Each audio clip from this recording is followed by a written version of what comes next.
ce m-am băgat? Ce-e asta? Simt că nu pot să respir.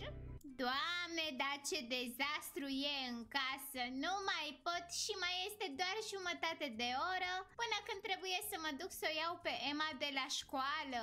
Nici gunoiul nu a venit să fie ridicat. Miroase aici de numa. Și e o grămadă de noroi prin toată casa. Trebuie să curăț casa, să spăl vasele. Uitați-vă și voi ce dezastru a făcut Emma în dimineața aceasta. A mâncat și a umplut toată casa de noroi. Stai să vedeți ce a făcut. Vai, năzdrăvană mică. Înțeleg că se grăbea, dar s-a pregătit. Uitați-vă ce e în camera ei. S-a pregătit în baie și-a ieșit din duș, nu s-a șters calomnia pe prosop, a udat toată baia, s-a spălat pe dinți și și-a trântit periuța în mijlocul băii, clar asta ajunge la gunoi.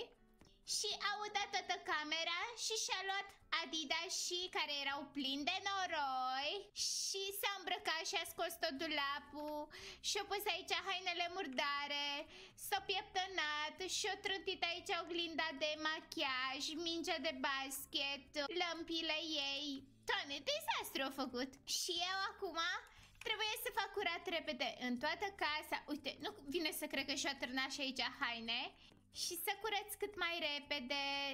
Cred că întâi dau cu mopul, pentru că e chiar foarte, foarte murdar, uitați-vă. Trebuie să frec la petele acestea de noroi. Haide! Ce greu se duce noroiul din casă, chiar foarte greu. Uite, acum parcă cam dispare. Mai dăm o dată, așa. Și a dispărut noroiul și de aici. Trebuie să dau și cu aspiratorul. E greu să fii mămică de copil de 8 ani. Așa. Așa faceți și voi acasă? Faceți dezastru în casă și mama și tăticul vostru trebuie să curețe? Păi eu cred că trebuie să o pun pe Emma să curățe, ca să nu mai fac așa dezastru. Doamne, trebuie să mă apuc și să spăl vasele, să le clătesc și să le pun la uscat. Până la urmă